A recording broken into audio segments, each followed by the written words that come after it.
were taught that the strongest love is the love that says itself, that the deepest care is the care that shows, that the most loyal man is the one who never hides what he feels. Whoever taught you that was either lying to your face or was being lied to by the people who taught them. 500 years ago, Niccolo Machiavelli wrote down the rule that explains why every man who has ever loved openly has eventually been replaced. He did not name it. He buried it inside a chapter most men skip on first reading. But it is sitting there in the original Italian, and once you see it, you cannot unsee what it tells you about the relationships you are currently inside. It is called, on this channel, Machiavelli's Law of Distance. What the law says is this: visible care is replaceable care.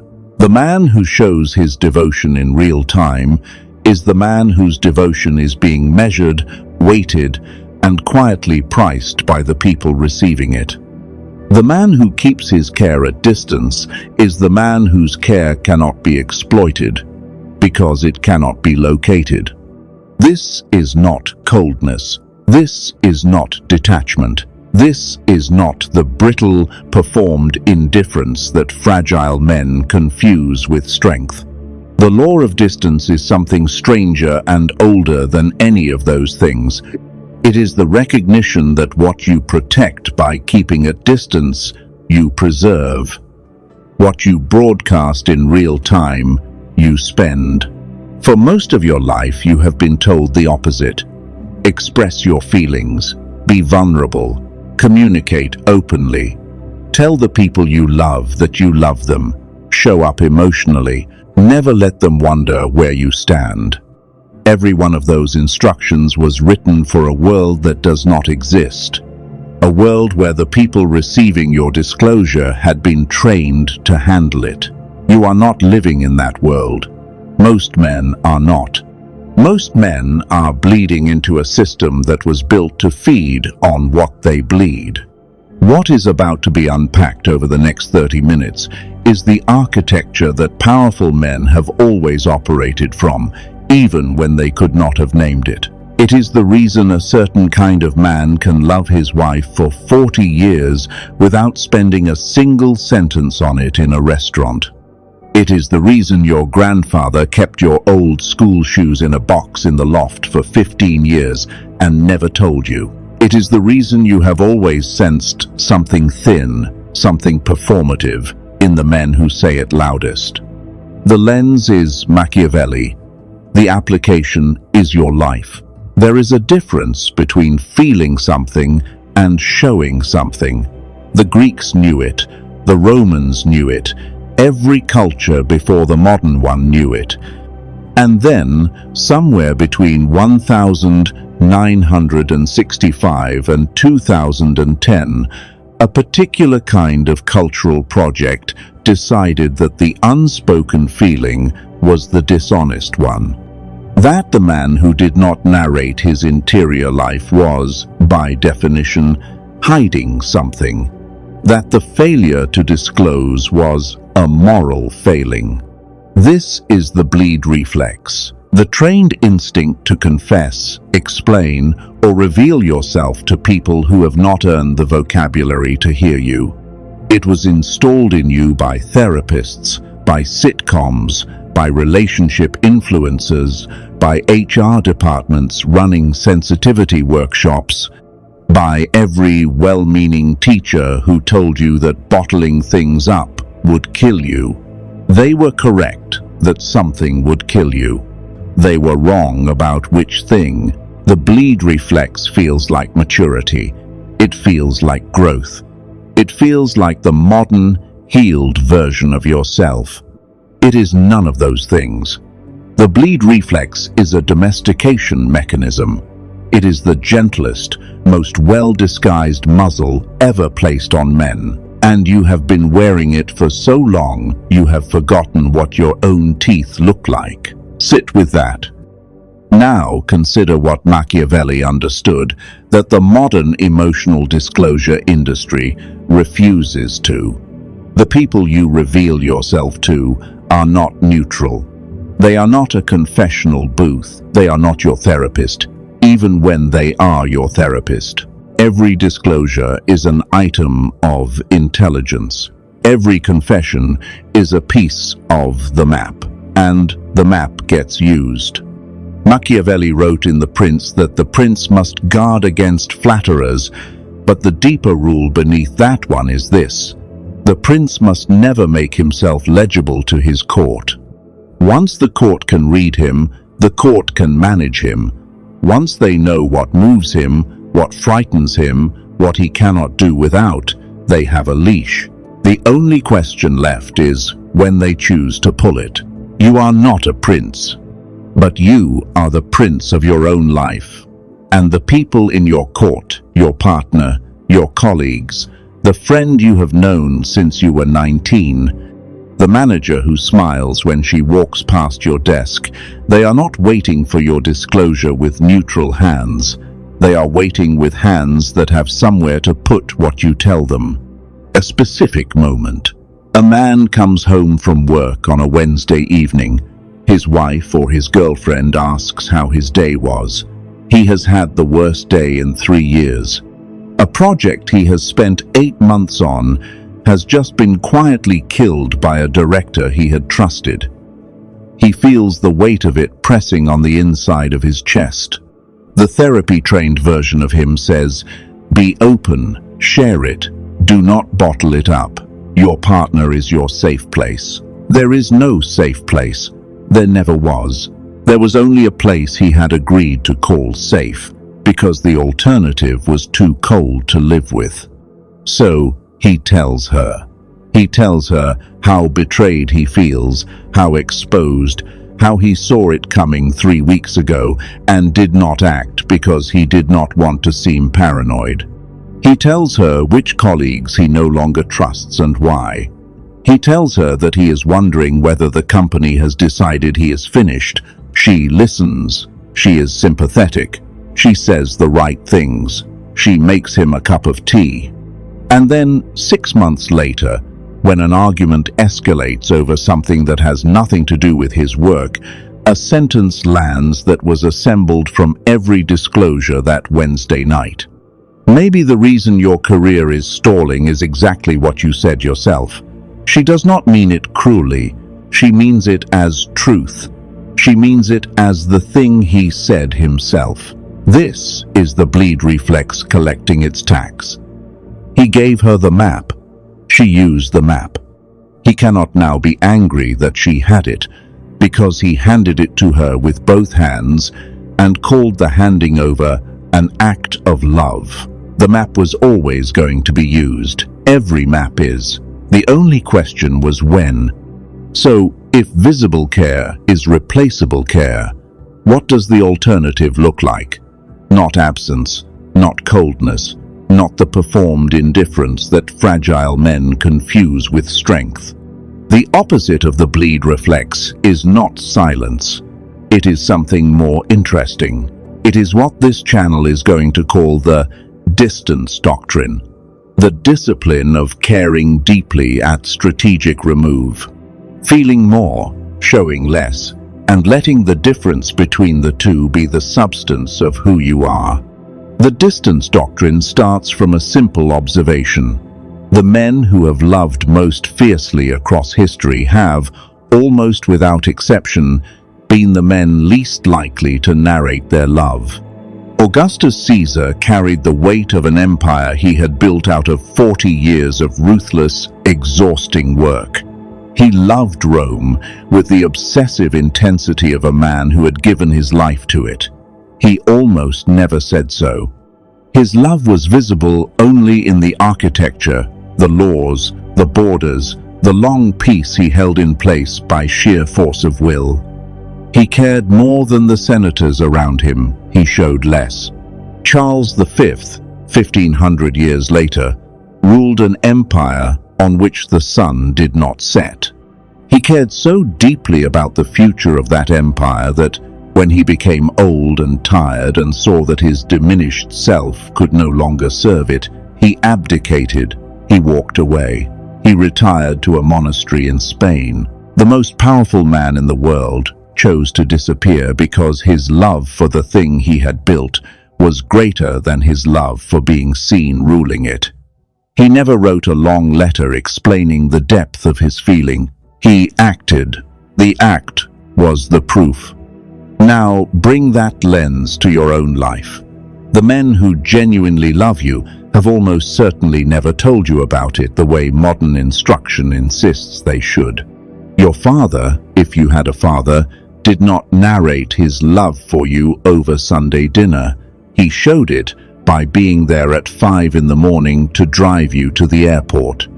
He showed it by quietly paying off a loan you did not know he had taken on. He showed it, in some cases, by getting up every day for 30 years to do work he did not love, so that your school fees could be paid. The difference between his felt love and his shown love was wide. That width was not coldness. It was devotion in its most concentrated form. This is the care differential, the gap between what a man feels and what a man shows. Modern instruction wants the gap closed, wants you to show every gram of what you feel. The distance doctrine wants the gap widened, wants the felt mass to be vast and the shown mass to be selective, deliberate, weighted, scarce. Why? Because what is felt but not shown is preserved. Because care kept in distance does not get used against you. Because the woman who can see exactly how much you adore her can adjust her behavior exactly that much without losing you.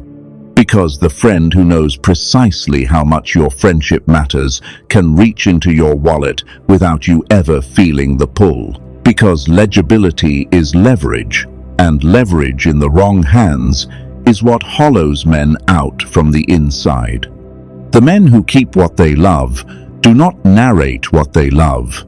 They build, they show up, they protect, they stay. The narration belongs to the men who are still trying to convince themselves. Now, move closer to the mechanism that does the damage. Once your care has been shown, once it has been made visible, sayable, screenshotable, repeatable, it enters what this channel calls the manipulation window.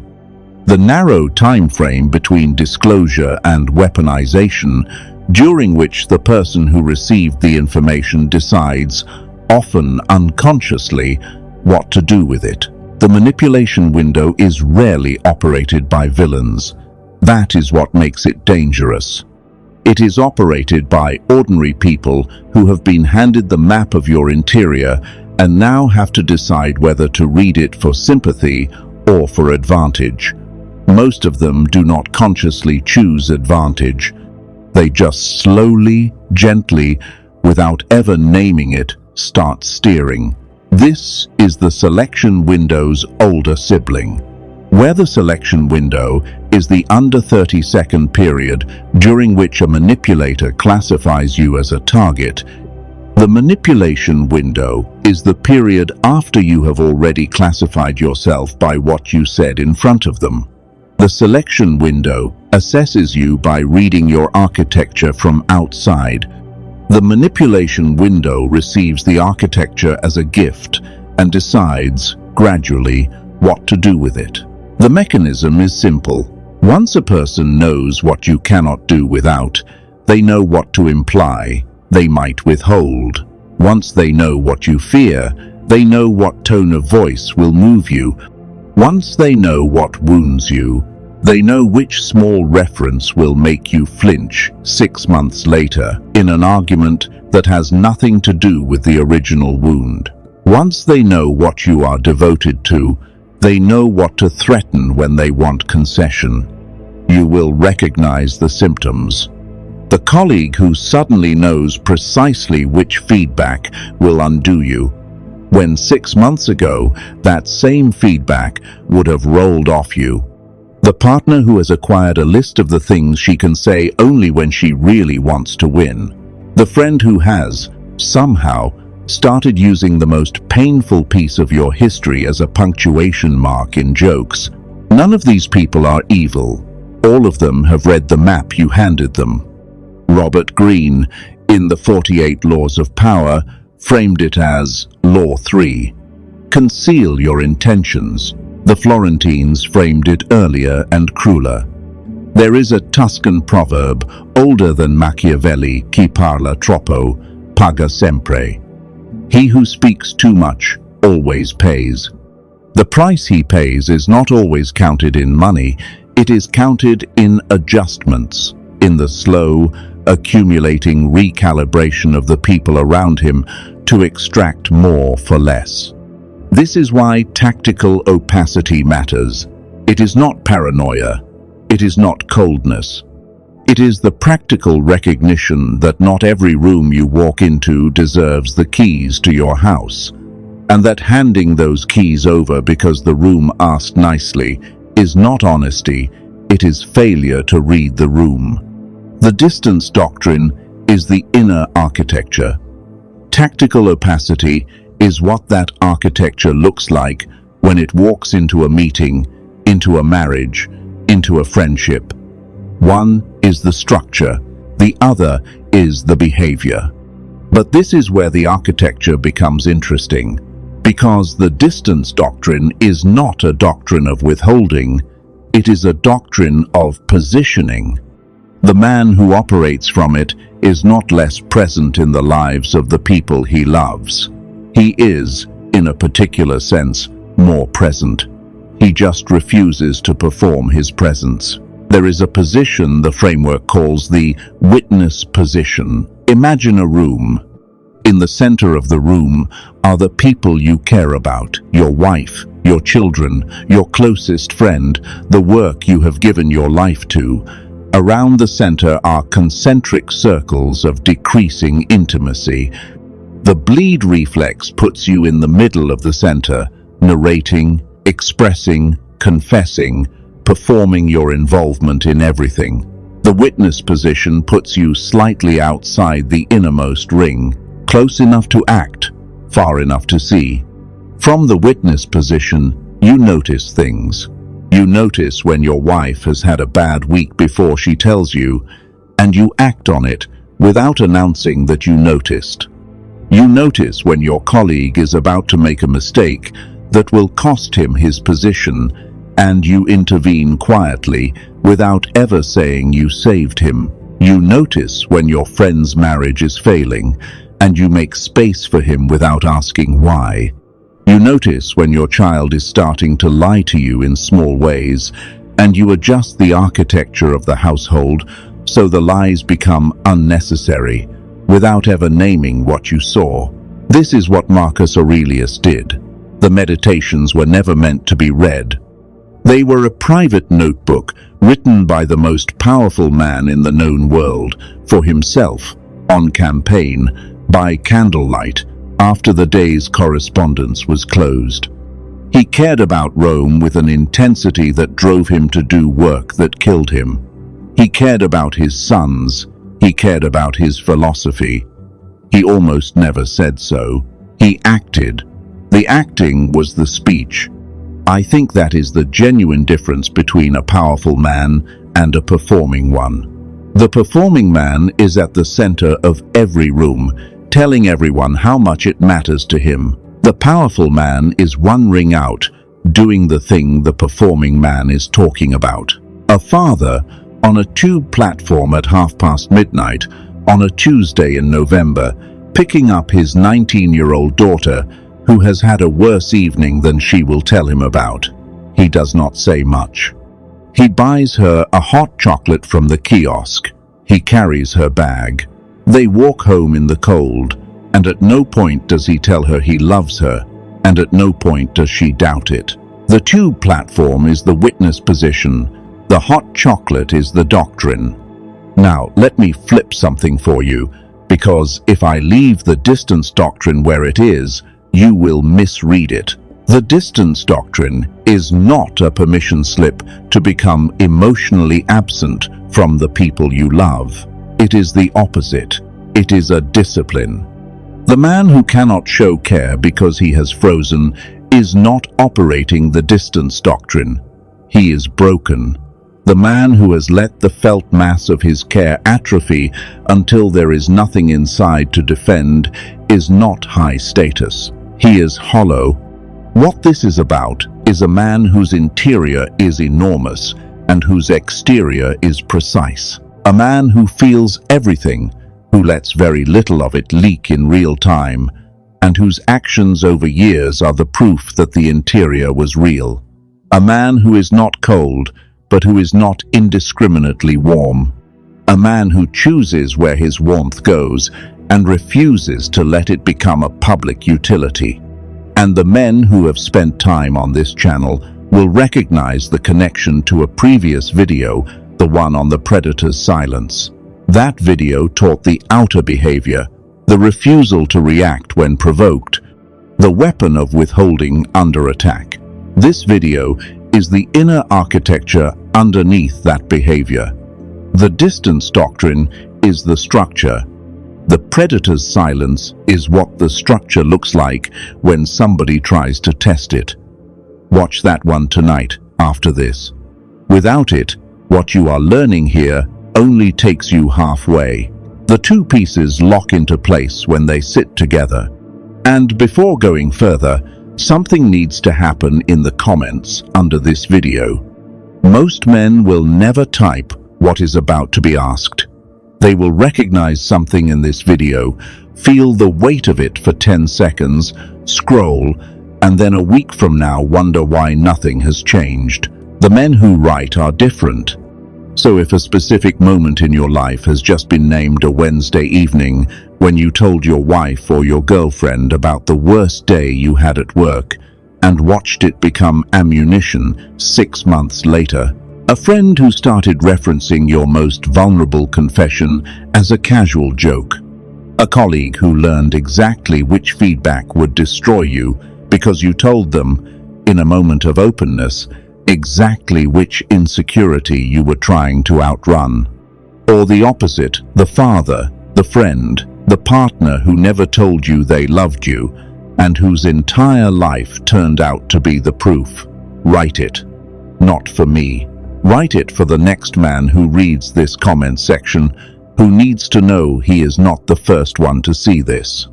The comment section under this video is going to become a record of what visible care has cost good men and what distant care has built. Add yours. Now, you may be sitting there thinking too late. The map has already been handed over. The bleed reflex collected its tax years ago. The people in my life already know exactly which buttons to press. Already pressed, already used. The distance doctrine sounds beautiful in theory, but useless in practice for a man who has already disclosed his entire interior to the people who now know how to manage him. Let me be honest with you, some of that ground will not come back. The disclosures that have been made are made. The people who hold the map hold it. You cannot ungive intelligence that has already been given. But here is the part most men do not understand. The map a person has of you is not static. It expires. It needs to be refreshed by ongoing disclosure to stay accurate. The moment you stop bleeding, the map starts to fade. 3 months of disciplined opacity and the map is 6 months out of date. A year of it, and the people around you are working from a version of you that no longer exists. They start adjusting again because the old leverage no longer works, and they have to find out who the new man is from scratch. This is the restoration of mystery. It is not a return to who you were before, it is the construction of a new self, behind a line that was previously dissolved, and the men who do it are men in their 40s, their 50s, their 60s. There is no expiry date on becoming difficult to read again. The mistake most men make at this point is to try to claw back the disclosures they have made. They start defending the past, contradicting things they said years ago, picking arguments to revise the record. Do not do this. The record is the record. The map exists. You are not erasing the old map. You are simply ceasing to draw it. The other mistake is to announce the change, to explain to your wife, your friend, your colleague, that you have decided to be more guarded going forward. Here are the reasons. Here is the framework you have been reading. Every word of that explanation is itself a disclosure. The distance doctrine is operated, not declared. Nobody you know should be able to point to the day it began. So here is what to do starting tomorrow. First, stop volunteering interior information that has not been asked for. This is the foundational discipline. When your wife or your girlfriend asks how your day was, fine is a complete sentence. When she asks why, I'll tell you about it when it's resolved is a complete sentence. When your colleague asks how you are doing in the new role, still finding my feet, ask me again in 3 months is a complete sentence. You are not lying. You are not stonewalling. You are simply refusing to fill silence with disclosure that has not been earned by the question. This is harder than it sounds. The bleed reflex has been trained into you for most of your life. The first 3 weeks of operating this way will feel like withholding. It is not withholding. It is the restoration of the natural setting that all men possessed before the disclosure industry got hold of them. Hold the line for 3 weeks, and the new setting becomes default. Second, when you do disclose to one person, not 3. The man who tells one trusted person his real situation has a confidant. The man who tells 3 has a network of leverage points distributed across his life. There is one person in your life, possibly 2. Almost never 3. Identify which one and let the rest of your circle work from a calmer, more neutral version of you. Third, replace verbal expressions of care with action expressions of care. If you would normally say, I love you 3 times in a conversation, say it once and pay an unasked for bill instead. If you would normally tell your friend how much his friendship has meant to you, drive 2 hours to be at his father's funeral and say nothing about your own feelings while you are there. If you would normally narrate to your team how proud you are of them, send them home an hour early on the Friday before a hard week. The action carries more weight than the sentence ever did. Fourth, when she or he or they asks why you have become quieter, do not explain. The explanation is itself a disclosure. The correct answer is some version of, I have been thinking about how I want to live the next decade. That is true. It is also opaque. It is the distance doctrine in one sentence. Fifth, and this is the one men resist most. Stop confessing your fears in arguments. The instinct, when an argument reaches a certain temperature, is to drop the rhetorical position and go vulnerable. What I am really afraid of is that you do not see me anymore. This is the bleed reflex at its most dangerous, because in the heat of a conflict, the disclosure is being received by someone whose tactical brain is still on. The fear you confess in an argument is the fear that gets thrown back at you in the next argument and the one after that, until it has been fully metabolized into the architecture of how you fight. Hold the fear back. Speak it later, in a calmer hour, to the one person who has earned it, or do not speak it at all. Let the action of how you live in the next month be the answer.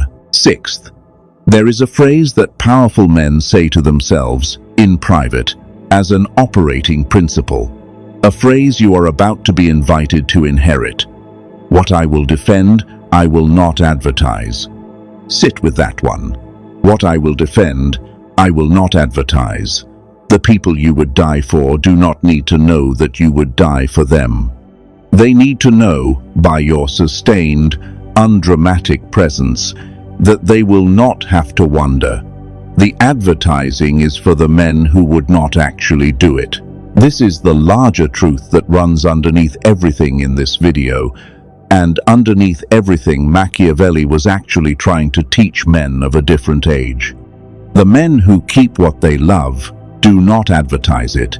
The men who lose what they love most often lost it by spending it in real-time disclosures that the people receiving could not handle without being changed by them. Machiavelli's law of distance is not a rule against love. It is a rule for the protection of love. It is a rule against the domestication of men's deepest feeling into something that can be packaged, narrated, and exchanged for social credit. You are, statistically, somebody whose interior is larger than the interior of most of the people around you. You feel more. You think more. You have, over the years, accumulated more reasons to care about the things you care about than the average person in your life will ever know. None of that requires narration. All of it requires defending. The men who do not understand that difference get hollowed out by the people they tried hardest to be honest with. There is one sentence in this video that the men who survive the next 12 months without being slowly emptied out by their own disclosures will already be saying out loud to themselves in private. It is this: what I will defend, I will not advertise. Type that sentence in the comments below if it has already become true for you. Type it if you intend to make it true. Either is honorable. Either is the start of the architecture rebuilding itself. The men who type it have started the operating system. The men who scroll past it have not. Subscribe if you intend to keep waking up. Not because the algorithm needs it. Because the men who watch one of these videos and disappear are the same men who, 6 months from now, will not remember why they felt so close to seeing the architecture before they let it slip. The work this channel is doing happens slowly, across many videos, and the men who stay are the men in whom it accumulates. You are either one of those men, or you are not. This is your cold awakening.